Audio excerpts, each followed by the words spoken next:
So ladies and gentlemen, I do hope you are sitting nice and comfortably. Now ladies and gents, it is now time to hand you over to the top table. Now ladies and gents, it takes a lot of courage to be the first speaker at a wedding. So please can you give as much encouragement as you can to the first speaker, the father of the bride, Stephen.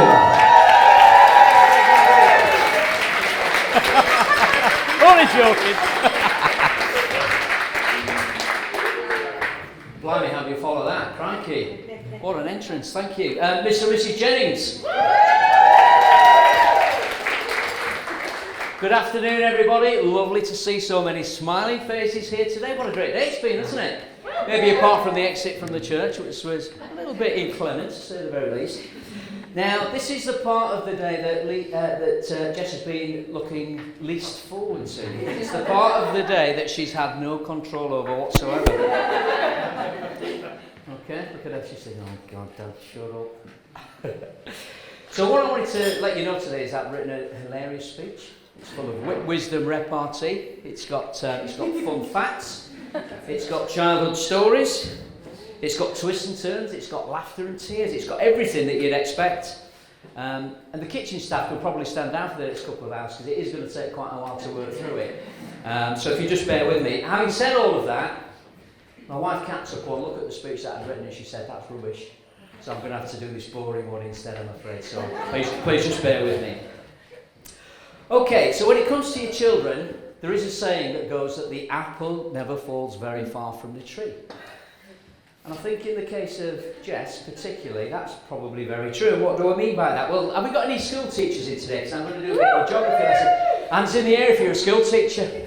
Well, there's a few of them. There's a few school teachers here. Okay, so what I want to know is, what is the surface area in square miles of the United Kingdom? Anybody know? Shout out if you know. 86,000. Oh, that's not bad. A little bit higher. That was the minimum. 93. Just a little tad higher, Louise, than 93. It's actually 95,000 square miles. So, I'll take it. yeah, you'll take it. That was a pretty good guess. So how many houses do you think are built on those 95,000 square miles? Just have a rough guess. 7. 7? Yeah. Get out. How many do you think? Come on, you're intelligent people. 100? No, not quite as much as that. I said you're intelligent people, John, you just proved my case. 28 million houses. So what are the chances, 95,000 square miles, 28 million houses, Jessica chooses a house that's literally within touching distance of where I live. I mean, she lives so close we can share the same Wi-Fi router. Yeah? When somebody sneezes in my house, Jess and Phil say, bless you. Very, very close. In fact, I could reach out and clean their windows if indeed my arms were 100 yards long. They are pretty close by, I think it's fair to say. Okay, so, why do they live so close, you might ask yourselves? Any suggestions? Because they like the house. Because they like what? Because they like the house. They like the house, yeah. I think they also know that I've got a very impressive toolbox. And that toolbox... Oh, I see what you're doing. And that toolbox actually means that I'm now the unpaid head of maintenance for Jesse Phil's house. And that involves quite a lot of tasks, things like hanging wonky pictures, wonky mirrors. In fact, so many mirrors that I could actually get a job at the National Gallery. I didn't realise your house had so much wall space, Jess, but it certainly seems to do. Okay, so as most parents will know, raising children is both fun and difficult all rolled into one. You feed them, you worry about them, and then you hope one day, as they come down the aisle, that they meet the right person. Whose problem is she now? Well, good luck, Phil. She's got my stubborn streak, and she's got Lisa's photographic memory of every mistake that you'll ever make.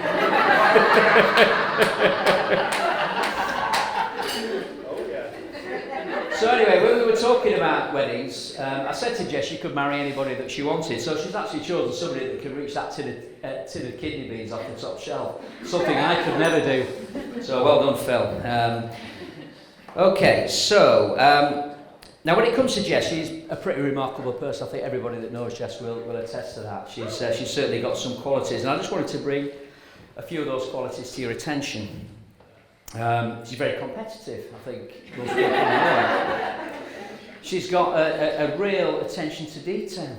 I think as this demonstrates, Jess has planned a lot of this in meticulous detail. And she's also got a bit of a tendency to worry about things. And what do I mean by worry about things? Well, I mean, a great example, and the most recent example, so we're sat in the back of the wedding car, heading to the church, and Jessie's only thought is, Dad, what if nobody turns up? What if nobody turns up? What are we going to do? I mean, Jessie's the sort of person, I mean, she's so organised that she's very much into batch cooking. So she'll cook meals that will feed a small continent, will then file them in the freezer. She's the sort of person that instead of making a cup of tea, she actually makes a batch of tea. Yeah, and then freezes it. So if she then wants a cup of tea, basically she breaks a bit off, puts it in a pan of water for 25 minutes, and it's effortless. Yeah. Even the sort of person that loads the butter on the knife before she goes to bed, save a bit of time in the morning. She'd save about as much time over a lifetime as it would to do a quick sneeze. Okay, but Jess doesn't worry about actual problems, she worries about potential problems. Or things that may or may not happen, or problems that might even happen in alternate reality.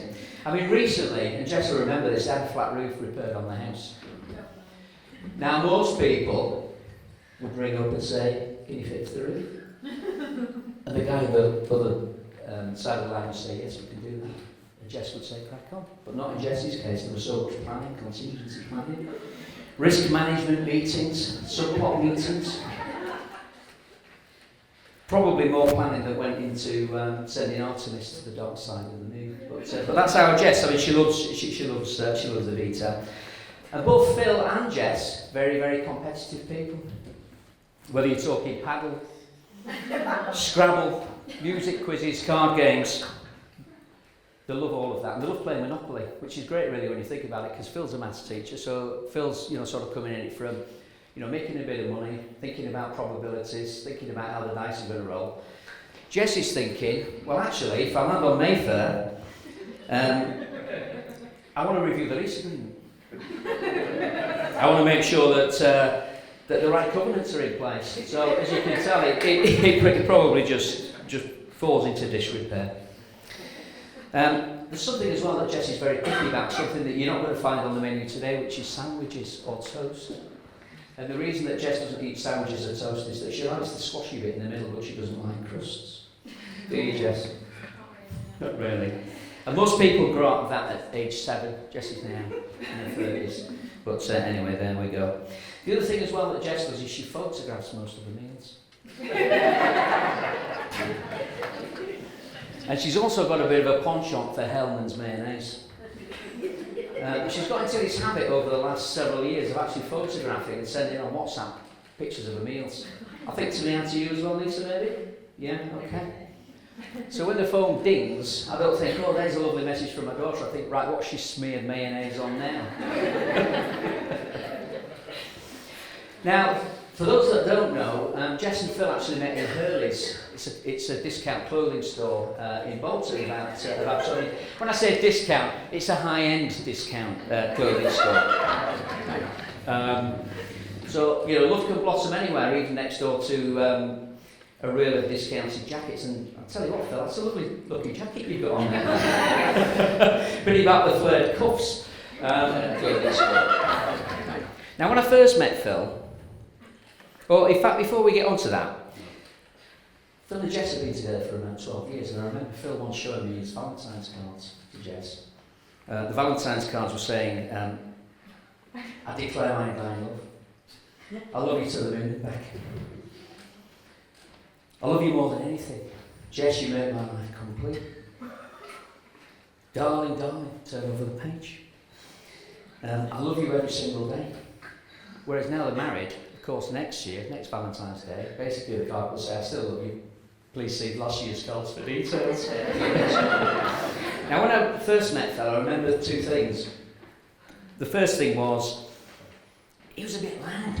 and a bit overconfident. And I must confess, first impressions were, this lad might be a little bit tricky to like, but actually over the years, he's actually very difficult to dislike because the guy is an absolute gem. So, little round of applause for Phil there, please.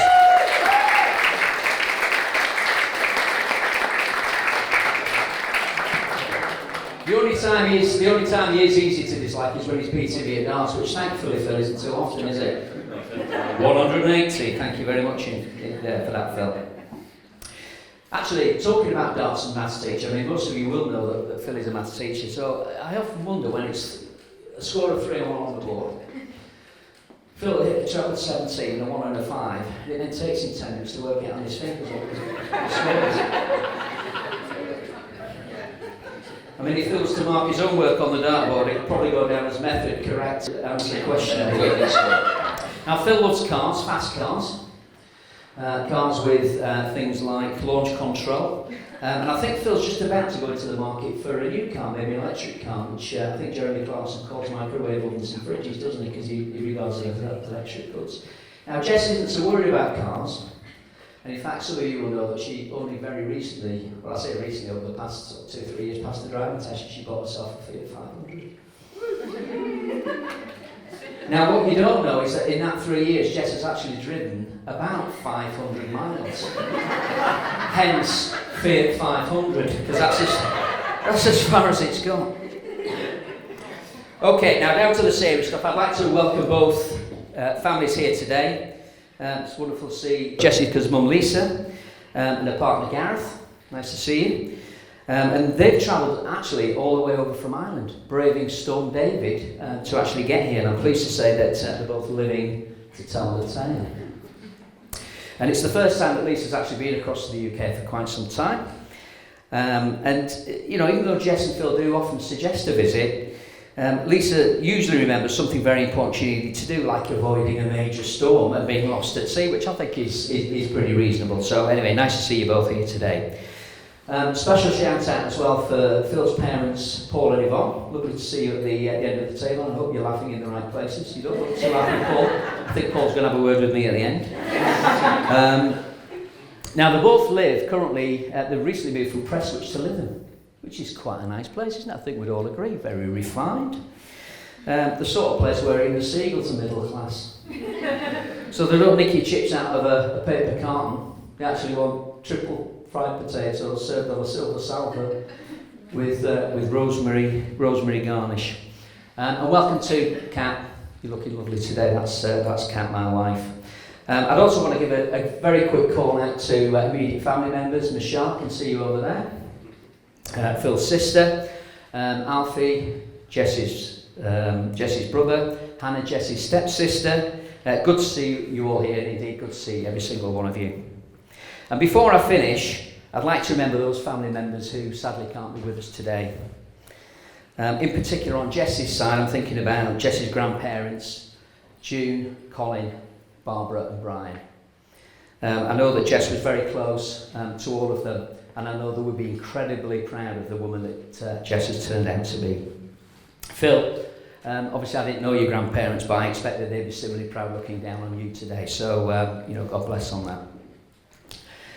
Jess, watching you grow up has been one of the privileges of my lifetime. You've become intelligent, determined, hard-working and kind. A right chip off the old block, if I may say so. Phil, despite your football choices, for those that don't know, Phil's a Man United fan. He's bewildered, isn't he? The lad's bewildered. It's not me, Phil. Phil, I'm genuinely delighted to officially welcome you to our family. You make Jess laugh, you support her, and it's clear that you love each other very much. Just maybe on occasion, Phil, try and do a bit more around the house than the bare minimum. Now, just before you have a go at me for that, Jess asked me to ask to put that in front of witnesses. Jess and Phil, you're both very competitive people, but the lovely thing about marriage is that from today onwards you are part of the same team, which is lucky for you, Phil, because Jess always wins. Okay. May your life together be full of love, laughter and new horizons, and certainly I know you've got your honeymoon to look forward to. I think you're heading off to the Caribbean at the weekend, so God bless on that. And Jess, I hope when it does arrive, the meal today lives up to your expectations, although I've noticed the mayonnaise hasn't arrived yet, has it? So maybe it is. So, ladies and gentlemen, please raise your glasses and give a toast to Jess and Phil. Jess and Phil. Thank you. Ladies and gents, please big hands and give some noise for the 5 local Brian Stephen.